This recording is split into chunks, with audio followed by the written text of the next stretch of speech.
Rabbil alamin wassalatu wassalamu ala asyrafil anbiya'i wal mursalin wa ala alihi wa sahbihi ajma'in. Qala rabbi shrah li sadri wa yassir li amri wahlul 'uqdatam min lisani yafqahu qawli. Allahumma salli ala sayidina Muhammad wa ala ali Muhammad. Allahumma salli ala sayidina Muhammad wa ala ali Muhammad. Allahumma salli ala sayidina Muhammad wa ala ali Muhammad. Assalamualaikum warahmatullahi wabarakatuh. Waalaikumsalam warahmatullahi wabarakatuh. Okey, terima kasih kepada pengerusi pada pagi ini. Anak anda Kaisarah Husna binti Abdul Hanan. Yang saya hormati Puan Nuriha binti Muhammad, Pengetua Cemerlang Sekolah Menengah Sains Pasir Putih. Barisan pentadbir, Ustaz, Ustazah, seterusnya guru-guru dan anak anda pelajar yang dikasihi sekalian. Jadi Alhamdulillah pada pagi ini kita dapat bertemu lagi sekali dalam satu majlis ilmu yang kita doakan supaya majlis kita pada pagi ini dinaungi oleh para malaikat. Dinaungi oleh para malaikat bermulanya saat kita mengingati Allah dalam majlis ini sehinggalah berakhirnya majlis kita pada hari ini. Jadi Ustazah amat yakin pagi ini kita bangun, perkara pertama yang kita capai, kebanyakan kita adalah handphone. Perkara pertama,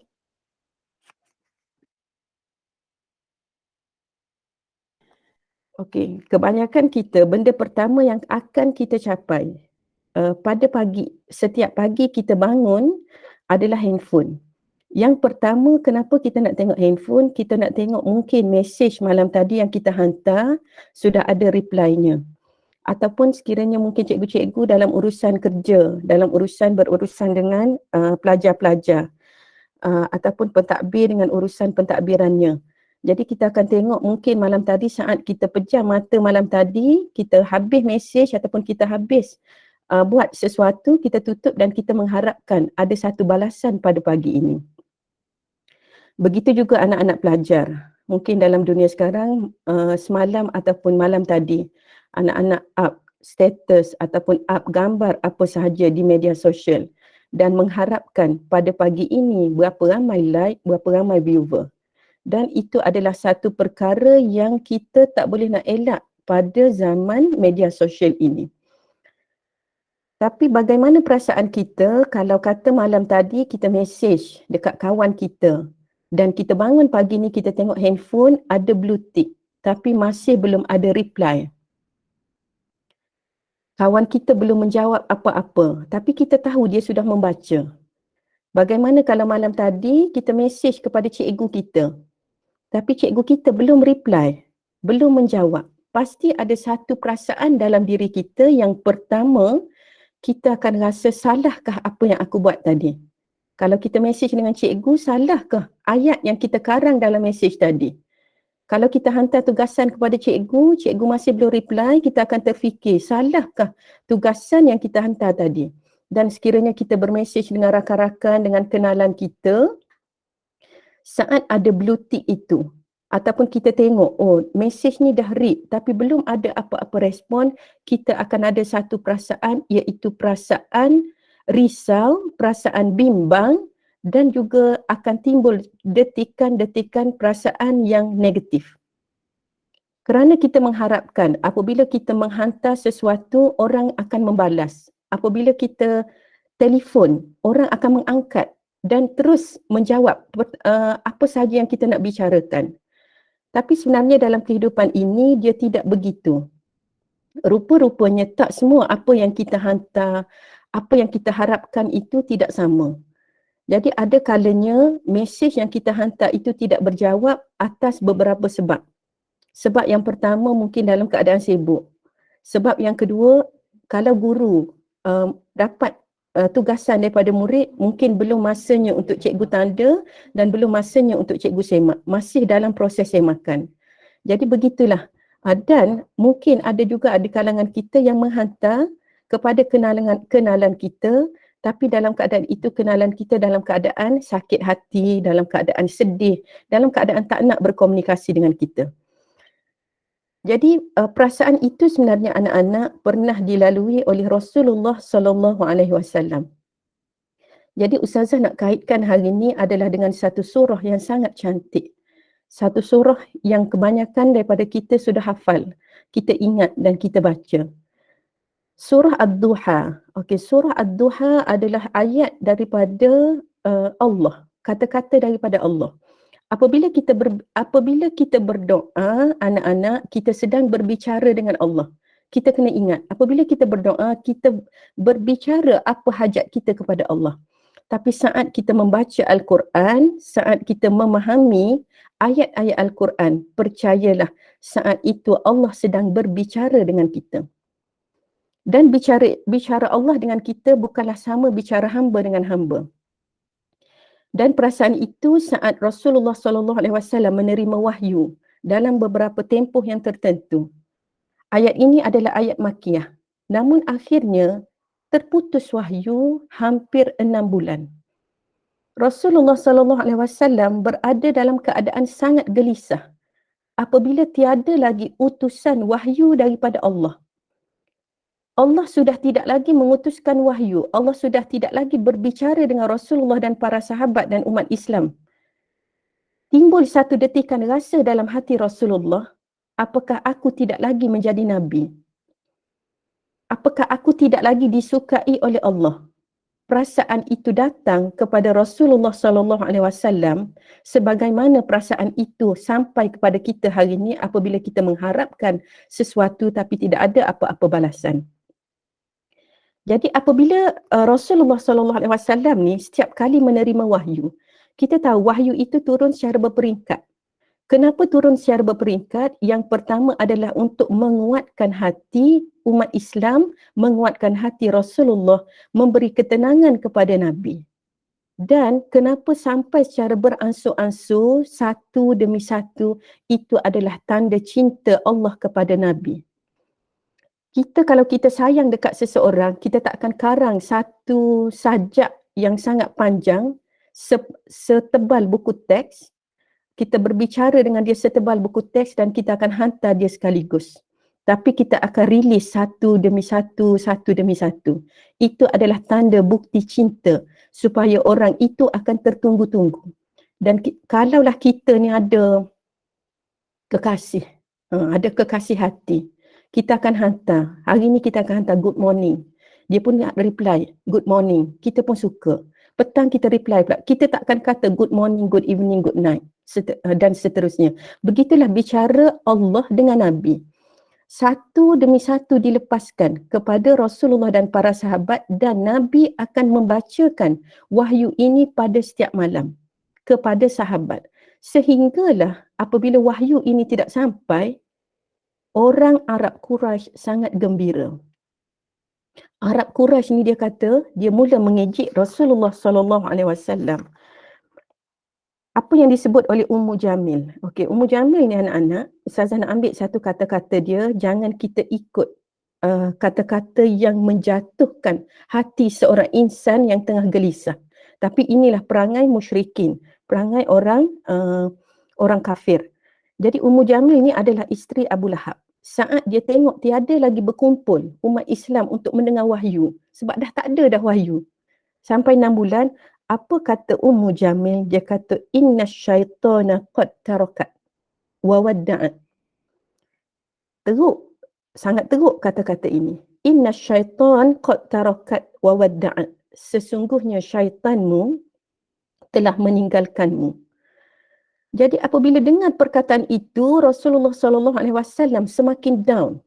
Kita dalam keadaan menunggu, dapat pula ejekan, dapat pula sindiran. Rasulullah sangat down, Rasulullah sangat sedih sehingga dikatakan, diriwayatkan oleh beberapa sahabat. Setiap pagi Rasulullah akan naik ke satu bukit. Naik ke satu bukit, menunggu-nunggu andai kata Jibril tidak menemui baginda. Rasulullah naik ke tempat paling tinggi dengan harapan Jibril akan nampak baginda. Kemudian Rasulullah turun. Rasulullah naik lagi. Rasulullah dalam keadaan sangat bingung kerana tidak mendapat utusan wahyu daripada Allah. Jadi ustazah nak anak-anak selami apa yang Rasulullah rasa dan kita relate dengan diri kita, ada di kalangan kita ada perasaan sebegitu. Hidup ini tidak diciptakan untuk sangat perfect. Tidak dinamakan dunia sekiranya dia adalah perfect. Dan sekiranya anak-anak bangun pada waktu pagi dengan mengharapkan, ada satu pengharapan, tapi pengharapan itu tak ada, kita jangan kecewa sebab Rasulullah sendiri menunggu wahyu, menunggu jawapan daripada Allah hampir 6 bulan. Kemudian selepas daripada tempoh 6 bulan, lebih kurang 180 hari, Allah hantarkan satu surah yang sangat cantik. Jadi Ustazah harapkan bersama anak-anak pelajar, rakan-rakan guru pada hari ini, semoga ada bersama kita surah Ad-Duha supaya kita boleh tengok ayat demi ayat. Okey, kita tengok ayat yang pertama. Apabila turun sahaja surah Ad-Duha, Allah menyebut Wad-Duha. Lama tak ada, tiba-tiba ada satu perkataan yang sangat indah, iaitu Wad-Duha. Okey, anak-anak, kalau ada pensel dekat tangan, ada Quran dekat tangan, bulatkan perkataan waw. Waw ini sekiranya dia berada di hadapan, diikuti dengan satu tempoh masa. Dia bukan berada di tengah atau di belakang. Maka waw ini adalah wawul qasam. Apa maksud wawul qasam? Ini adalah waw sumpah. Waw sumpah ini sangat powerful. Waw sumpah ini menunjukkan betapa benarnya benda itu. Hakikatnya Allah sendiri, Allah tidak perlu bersumpah. Apabila Allah mengatakan apa sahaja, kita wajib percaya. Allah tidak perlu bersumpah untuk menegaskan sesuatu. Tapi dalam beberapa keadaan, Allah bersumpah. Wadduha, demi waktu duha. Kenapa dalam banyak-banyak waktu Allah memilih waktu duha? Waktu duha ini adalah sebenarnya adalah satu tempoh yang sangat pendek, iaitu waktu matahari sedang naik segalah. Matahari naik segalah ni kalau kita boleh ukur galah lah. Dia ada kiraan dia berapa sentimeter. Dan waktu itu matahari sudah mula naik tetapi belum lagi panas. Waktu itu matahari memancarkan satu sinar yang menyejukkan. Waktu duha ini adalah waktu yang paling tenang. Vitamin yang paling cantik adalah vitamin D adalah pada waktu duha. Ini adalah posisi yang paling indah. Dan orang Arab, dia suka menggunakan kalimah duha ini untuk menunjukkan kesukaan, ketenangan, kegembiraan. Jadi apabila sebut wadduha, demi waktu duha. Kemudian Allah sambung lagi yang kedua, wallaili idza saja, dan demi malam apabila telah sunyi, apabila telah gelap pekat. Allah bersumpah dengan dua masa. Sekiranya Ustazah kata hari ni, pagi ni dekat sekolah kita, Sultan Muhammad akan turun. Dekat sekolah kita. Pukul 8 pagi kejap lagi semua pelajar kena pergi sekolah, Sultan Muhammad nak turun. Agak-agak anak-anak percaya ke tak? Ustazah yakin tak percaya. Memang tak akan percaya. Kerana apa? Kerana yang berbicara itu adalah seorang manusia. Tapi kalau Ustazah kata, sumpah, betul, wallahi, memang saya baru je dengar tadi berita terkini, bangun pagi tadi tengok, memang Sultan Muhammad akan turun. Jadi masa tu kepercayaan kita dah makin kukuh. Apatah lagi apabila bersumpah sehingga 2 kali. Jadi dalam surah Ad-Duha, anak-anak perhatikan ada 2 kali waw, 2 kali sumpah, iaitu sumpah Allah dengan waktu. Wallaili idza saja, apa maksud dia wallaili, dan demi malam apabila telah sunyi. Jadi dekat sini kita perhatikan ada 2 tempoh masa yang berbeza. Masa yang pertama adalah wadduha. Allah tidak menyebut dalam perkataan wadduha itu sebagai contoh. Wadduha, kenapa Allah tak sambung lagi iza nawar contoh. Wadduha iza apa-apa. Demi waktu duha apabila matahari tengah bersinar. Tak perlu dikatakan sebegitu kerana waktu duha itu dia sangat spesifik.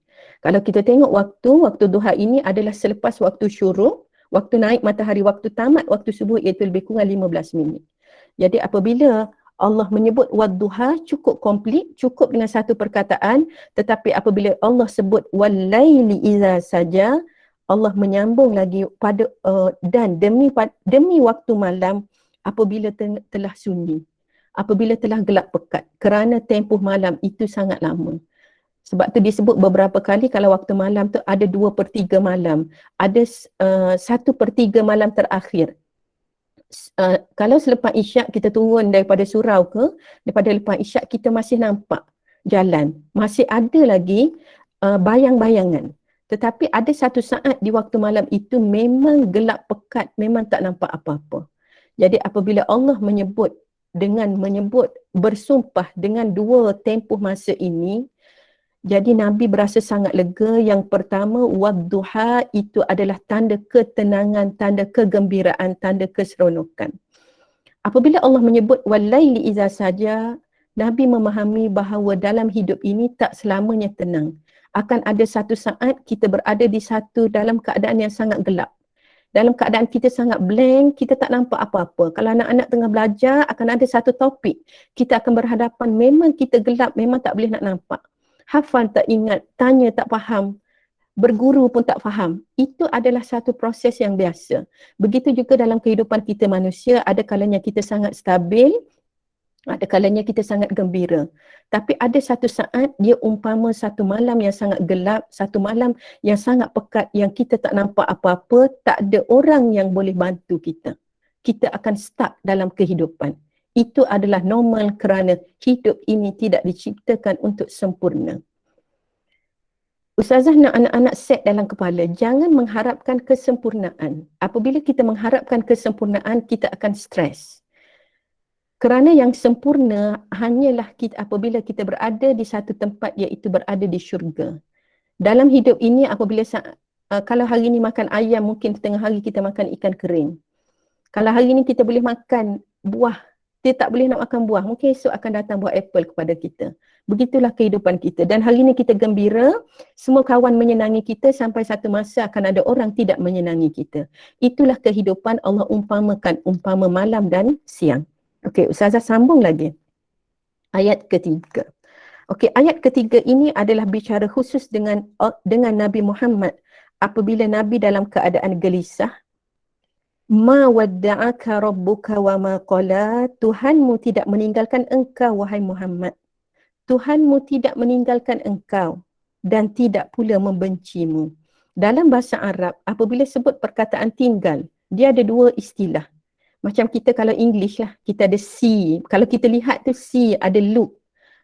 Dia adalah dua verb yang berbeza. Dia adalah dua fi'il yang berbeza. Begitu juga dalam bahasa Arab. Kalau taraka, tinggal, tapi mungkin akan buat lagi. Tapi apabila wadda'aka, kita ada tawaf wida'. Tawaf wida' ni memang tawaf, dah tak akan tawaf lagi saat kita buat umrah tu. Jadi wadda'aka ni bermakna, apa maksud wadda'aka? Wadda'aka ni tinggal, tak akan bertemu lagi. Jadi Allah kata, sesungguhnya ma wadda'aka. Ma ni tidak. Aku tak akan tinggal kamu Muhammad dan tidak pula membencimu. Jadi saat kita rasa ada orang membenci kita, saat kita rasa memang Allah ni tak suka dah kat aku. Aku ni memang dah teruk dah. Semayang dah lama dah tak semayang. Semualah kita rasa ada kalanya kita akan rasa kehidupan kita, Allah terima ke tak amalan yang kita buat. Kita dengan kawan seronok tak dengan kita. Jadi sampai saat itu kita kena ada satu keyakinan kepada Allah, iaitu Allah tidak akan sesekali meninggalkan kita. Allah bagi tahu kepada Nabi Muhammad, tapi Allah juga sebenarnya sedang berkomunikasi dengan kita. Jadi Allah tidak akan meninggalkan engkau wahai Muhammad dan tidak pula membencimu. Walal la tu anak-anak bulatkan, la itu nama dia lam taukid. Lam untuk menegaskan. Memang sesekali, sesungguhnya sesekali aku tidak akan meninggalkan engkau wahai Muhammad. Jangan risau, aku tak akan tinggalkan engkau. Ada sebab Allah bagi tempoh, satu tempoh yang sangat lama untuk Allah sambung lagi wahyu kepada Nabi Muhammad SAW. Kemudian kita sambung ayat keempat. Walal akhiratu khairul laka minal ula. Okey, lam yang ni adalah lam taukid. Dan sesungguhnya walal akhiratu khairul laka minal ula, dan sesungguhnya yang kemudian itu lebih baik bagimu daripada yang permulaan. Yang pengakhiran, Yang kemudian, ada ulama menafsirkan akhirah ni adalah akhirat lah. Akhirat itu lebih baik daripada apa yang kita hadapi hari ini. Kalau pada hari ini kita rasa kita adalah golongan minoriti, kita adalah golongan yang lemah. Tak ada orang nak pandang kita, tak ada orang nak berkawan dengan kita. Kita struggle belajar tapi masih juga berada di tahap yang sama. Kita struggle buat baik dengan mak ayah tapi mak ayah tetap pandang kita dalam satu pandangan yang negatif. Kita buat baik dengan cikgu ataupun rakan-rakan masih tidak menerima kita. Sekiranya kita berada di landasan yang benar, kita jangan risau kerana sesungguhnya apa yang kita hadapi hari ini, kekecewaan, kesedihan yang kita hadapi hari ini adalah sementara sahaja. Kerana apa? Kerana Allah menyebut dalam ayat keempat, sesungguhnya yang kemudian itu lebih baik bagimu. Nabi menyampaikan dakwah Islam dalam keadaan sangat susah, dalam keadaan dihina, dalam keadaan Nabi sehingga terpaksa keluar menjadi seolah-olah ni bukan Nabi bukan seolah-olah menjadi pelarian, tapi Nabi bukan pelarian ke Madinah. Nabi dijemput menjadi tetamu khas. Tapi seolah-olahnya begitu apabila orang Mekah buat kepada Rasulullah. Mereka nak bunuh Nabi dengan ancaman yang sangat teruk. Apabila Nabi hijrah ke Taif, kita tahu ceritanya. Apabila Nabi hijrah ke Habsyah, kita tahu ceritanya. Sehinggalah disambut oleh penduduk Madinah. Begitu sukar, tetapi Allah menjanjikan hujung dia adalah satu nikmat yang lebih kekal, bahkan lebih baik. Sekiranya hari ini kita merasakan kita sangat struggle, kita penat, kita perlu yakin kepada Allah akan sampai satu saat Allah akan menggembirakan kita. Percayalah, positiflah dengan Allah. Kita kena percaya dengan kepenatan kita pada hari ini Allah akan ganjarkan dengan sesuatu yang lebih baik. Kalau anak-anak dalam tempoh belajar, anak-anak terpaksa pulun untuk buat homework, pulun untuk memahamkan sesuatu perkara, terpaksa all out sehingga tak tidur malam untuk menuntut ilmu. Percayalah, walal akhiratu khairul laka minal ula. Apa maksud dia? Sesungguhnya yang kemudian itu lebih baik bagimu daripada yang permulaan.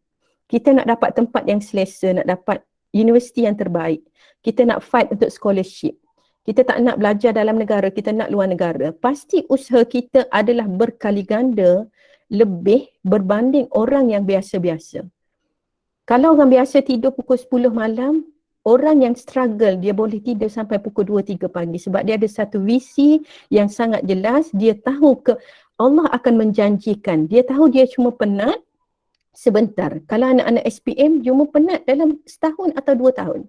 Fight betul-betul, lepas ni akan berada di satu kedudukan yang selesa insya-Allah. Saat orang lain terpaksa mengeluarkan duit beratus ribu, kita mendapat dengan percuma sahaja. Saat orang lain mungkin belajar dalam negara, tapi dengan usaha kepenatan kita, Allah akan ganjarkan sesuatu yang luar biasa. Kita akan sampai di satu tempat yang tidak terimpikan oleh kita. Yang mak ayah kita tak boleh nak hantar pun kita. Saya tahu ada di kalangan anak-anak kita, tak pernah pergi KL pun. Tak pernah pergi naik bas pergi KL pun tak pernah. Kehidupannya adalah di rumah dan juga di sekolah. Tetapi kiranya kita fight, kita berusaha, kita penat sekarang, insya-Allah Allah akan menjanjikan sesuatu yang menggembirakan bahkan lebih baik daripada hari ini. Okay, kita pergi kepada ayat kelima, wala saufa yu'tika rabbuka fatarda, dan sesungguhnya kelak Tuhanmu pasti memberikan kurniaan kepadamu sehingga engkau menjadi puas. Anak-anak kena ada satu bersangka baik dengan Allah. Percayalah Allah akan memberi ganjaran kepada kita yang tak ada manusia yang boleh bagi. Ganjaran yang tentunya, paling tentunya adalah ganjaran akhirat lah. Sekiranya kita beribadat, kita penat pada hari ini, kita kena yakin satu masa Allah akan memberikan kepada kita sehingga engkau menjadi puas. Sampai tak nak minta apa-apa lagi dah. Itu syurga lah. Sampai tak nak minta apa-apa dah. Sebab semua dah dapat. Tak perlu minta. Datang sahaja lintasan hati, Allah akan datangkan. Dan kita perlu yakin kita semua akan berada di satu tempat yang diimpikan oleh semua, iaitu di Jannatul Firdaus. Kita perlu yakin kita akan bersama-sama lagi. Kita tak tahu ajal kita siapa yang sampai dulu, tapi kita perlu ada satu keyakinan, satu sangka baik kepada Allah. kita bersama guru-guru kita, bersama murabbi kita, anak-anak pelajar, bersama rakan-rakan dan juga bersama keluarga kita, kita akhirnya akan berhimpun di satu tempat yang sangat perfect. Tak sama dengan kehidupan yang kita tengok dengan dunia IG hari ini. Anak-anak bangun, anak-anak swipe, tengok rakan berada di satu tempat yang sangat best. Dia OOTD dengan satu pakaian yang sangat cantik yang kita impikan. Dan ada satu perasaan dalam diri kita sehingga ada kalanya kita stres. Kerana media sosial ini, dia sebenarnya dia menyebabkan semua manusia obses kepada perfect. Kerana media sosial ini boleh di-upload, boleh di-delete dan boleh di-edit. Jadi kita jangan percaya kepada kegembiraan yang ditunjukkan pada media sosial. Jangan ada satu rasa sehingga satu rasa down dengan apa yang dipaparkan oleh rakan-rakan. Apatah lagi kita tengok dunia artis yang sangat perfect dalam dunia sosial. Kita tengok sangat cantik, semua sangat perfect. Tapi bukan itu hakikatnya. Hakikatnya Allah akan tempatkan kita, sekiranya kita faham, kita yakin dengan Allah, Allah akan bagi kita kehidupan yang lebih perfect itu sehingga kita takkan minta apa-apa lagi dengan Allah. Fatarda, sehingga kamu reda. Kita reda sampai dah tak ada benda lagi dah nak minta. Okey, kemudian bagi yang rasa diri itu ada masalah, bagi yang rasa hanya kita sahaja ditimpa ujian, bagi yang rasa kita sahaja adalah golongan yang tidak terpilih, Allah mengajar kita jangan hanya melihat kepada diri kita. Kita tengok kepada ayat ke-6. Alam yajidka yatiman fa'awa. Bukankah dia mendapatimu sebagai seorang yatim, lalu dia melindungimu. Okey, ni Allah tujukan kepada Nabi Muhammad. Wahai Muhammad, aku takkan tinggalkan kamu. Bahkan dulu kamu ni yatim. Kamu ayah tak ada. Lahir sekejap, mak pula tak ada. Tapi adakah aku meninggalkan kamu? Bahkan akulah yang melindungimu. Akulah yang menghantar kamu sehingga sampai ke Madinah, sehingga kamu diangkat menjadi pemimpin. Jadi apabila Allah menyuruh kita melihat satu keadaan yang orang keadaan yang lebih suka daripada kita. Kalau kita rasa kawan-kawan tak sayang kepada kita, kita masih ada mak ayah yang sangat sayang kasih kepada kita, yang akan mendoakan kita seikhlas hati. Saat kita rasa rumah kita tak selesa, nak belajar, nak study online pun tak boleh, adik-adik bising, tapi kita perlu fikir berapa ramai lagi orang yang gelandangan tiada rumah. Saat kita rasa kawan kita ni adalah kawan yang tidak memberi support kepada kita, kita perlu ingat saat kita melangkah ke sekolah menengah sains pasir putih, berapa banyak air mata dititiskan kerana tidak berjaya masuk ke sekolah yang hebat ini. Jadi anak-anak berada di satu tempat yang sangat digilai oleh semua. Jadi hargailah, rasakanlah bahawa ini adalah nikmat Allah. Tengoklah situasi rakan-rakan yang lebih rendah daripada kita. Saat kita komplain guru kita mengajar terlampau banyak, memberi homework terlampau banyak, cuba kita risik rakan-rakan di sekolah lain yang mungkin ada di kalangan gurunya tak boleh nak mengajar pun, tak boleh nak buat kelas online pun. Jadi saat itu kita akan rasa kita berada di satu tempat yang lebih baik dan kita akan bersyukur kepada nikmat yang Allah berikan. Kemudian Allah sambung lagi, wa wajadaka dhallan fahada, dan dia mendapatimu sebagai seorang yang bingung. Pernah dalam satu keadaan ketika Nabi ini dalam keadaan bingung. Kenapa bingung? Bingung tadilah. Naik turun bukit, tunggu Jibril turun sampaikan wahyu. Bingung saat mula-mula memikirkan masyarakat jahiliah sehingga Nabi naik ke Gua Hira. Jadi apa Allah kata Allah buat? Fahada. Apabila saat aku tengok engkau sesat, engkau bingung, tak ada agama waktu tu. Jadi fahada, aku memberi engkau petunjuk. Dulu orang jahiliah ni semua sesat kan. Jadi lama Nabi ni tak turun, semuanya tak tahu agama apa. Jadi saat itu semua dah sembah berhala, Allah pun fahada, Allah pun memberi petunjuk. Jadi seterusnya yang ke-8, wa wajadaka ailan fa'aghna, dan dia mendapatimu sebagai seorang yang kurang. Lalu dia memberikan kecukupan. Fa'aghna. Fa'aghna ni daripada perkataan ghina. Ghina ni ghaniyun, kaya. Kayanya Allah sehingga Allah tidak memerlukan kepada sesuatu yang lain. Kayanya Allah sehingga Allah tidak perlu meminta kepada yang lain.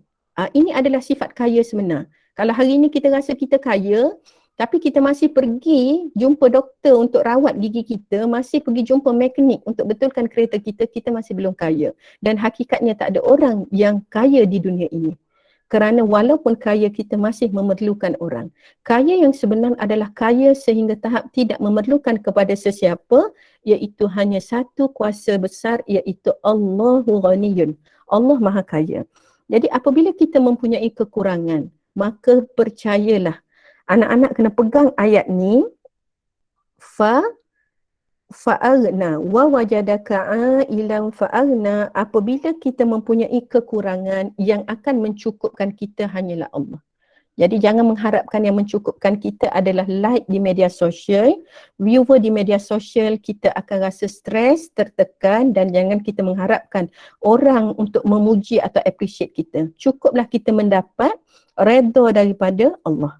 Okey, yang ke-9, kita pergi kepada ayat 9. Fa'ammal yatima fala taqhar. Fa'ammal yatima fala taqhar. Maka terhadap anak yatim, janganlah engkau berlaku sewenang-wenangnya. Jadi Allah sambung lagi ayat di hujung ini, iaitu insan-insan yang benar-benar, kalau kita kata kita depressed, kita rasa lonely, sebenarnya ada insan lain yang lebih lonely, lebih depressed daripada kita, yang selayaknya lebih depressed daripada kita, iaitu anak-anak yatim. Kalau kita rasa kita down, kita sedih, kita masih ada mak ayah, kita celik mata ada mak dah masak dah kat dapur. Kita celik mata, ada ayah yang sentiasa guide kita. Walaupun ayah kurang bercakap dengan kita. Tapi dengan tengok kita buka mata, oh masih ada ayah. Kita buka pintu bilik, masih ada. Kita tengok mak kita berada di tikas jadah tengah mendoakan kita. Tapi ada insan-insan lain yang tidak bernasib baik, iaitu yatim, anak yatim. Jadi anak yatim ini Allah kata, jangan engkau berlaku sewenang-wenangnya.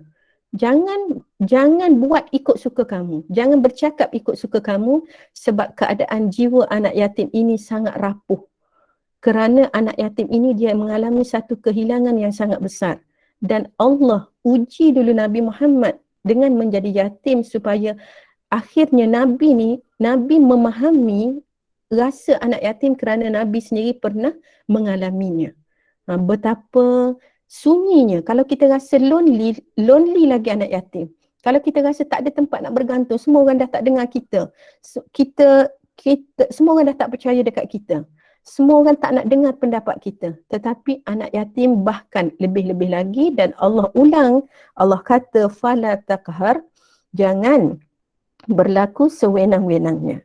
Dan ada lagi satu golongan yang kita perlu tengok, iaitu wa ammas-sa'ila fala tanhar, maka terhadap orang yang meminta-minta, sa'ila tanya, minta, sa'ila orang yang meminta-minta, orang yang minta sedekah, orang yang sebab tu Nabi ajar, sekiranya ada orang minta apa-apa dengan kita, bagi, jangan kata tidak.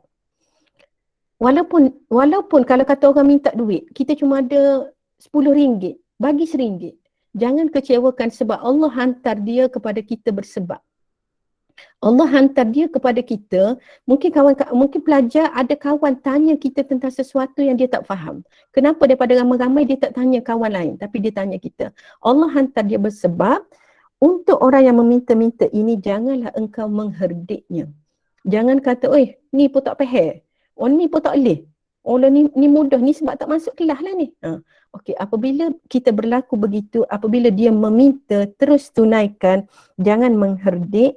Dan akhir sekali Allah mengajar kita untuk kita rasa redha dengan kehidupan kita, iaitu wa amma bi ni'mati rabbika fahaddis, dan terhadap nikmat Tuhanmu hendaklah engkau nyatakan, fahaddis, hendaklah engkau, hadis ni nyatakan, bersyukur.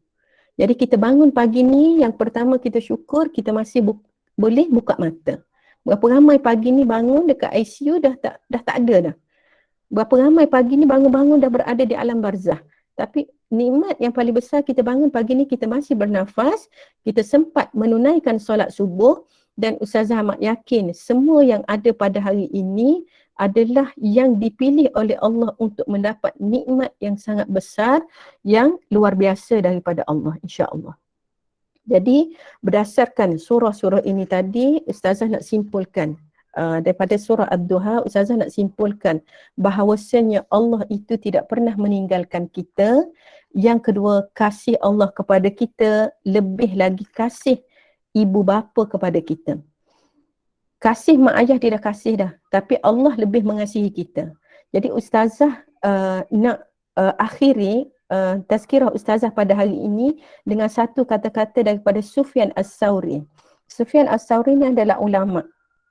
Dia kata apa? Wallahi, wallahi aku tidak akan meninggalkan Allah, aku tidak menggantikan Allah dengan kedua ibu bapaku untuk menjadi hakim di hari kiamat. Aku tak akan tukar. Kalau aku diberi pilihan, kamu nak Allah ke nak mak ayah kamu ni bagi hakim, nak menghakimi kamu, amalan kamu ni nak masuk syurga atau neraka? Sufyan As-Sauri kata, wallahi aku tidak akan meninggalkan, aku tidak akan menggantikan Allah. Lebih baik Allah menghakimiku daripada orang tuaku di hari akhirat. Lebih baik orang tuaku menghakimi aku, lebih baik Allah itu menghakimiku daripada orang tuaku di hari kiamat. Kerana tahu Allah itu mencintai kepadaku lebih daripada ibu bapaku. Kasih Allah kepada kita lebih daripada ibu bapa kita kasih kepada kita. Ibu bapa kita tak boleh memberi kita oksigen, tidak boleh memberikan kita iman, tapi bahkan Allah boleh bagi lebih daripada itu. Dan ini adalah kata-kata ulama yang sangat besar menunjukkan kecintaan dia kepada Allah, dan kita perlu ada satu keyakinan dalam diri kita.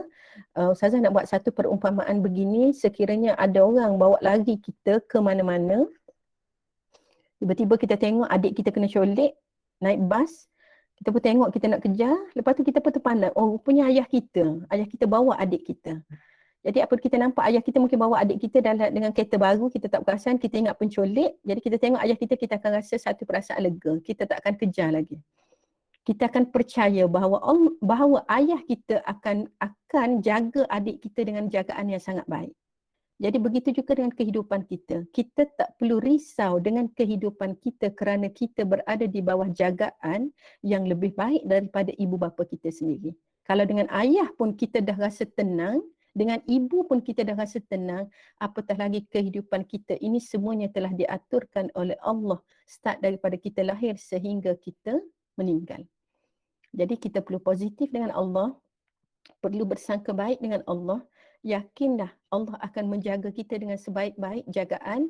Allah akan memberi kita dengan sebaik-baik ganjaran, dengan syarat kita adalah hamba yang taat kepada Allah. Jadi sekian dulu daripada Ustazah pada pagi ini. Apa yang baik itu datang daripada Allah.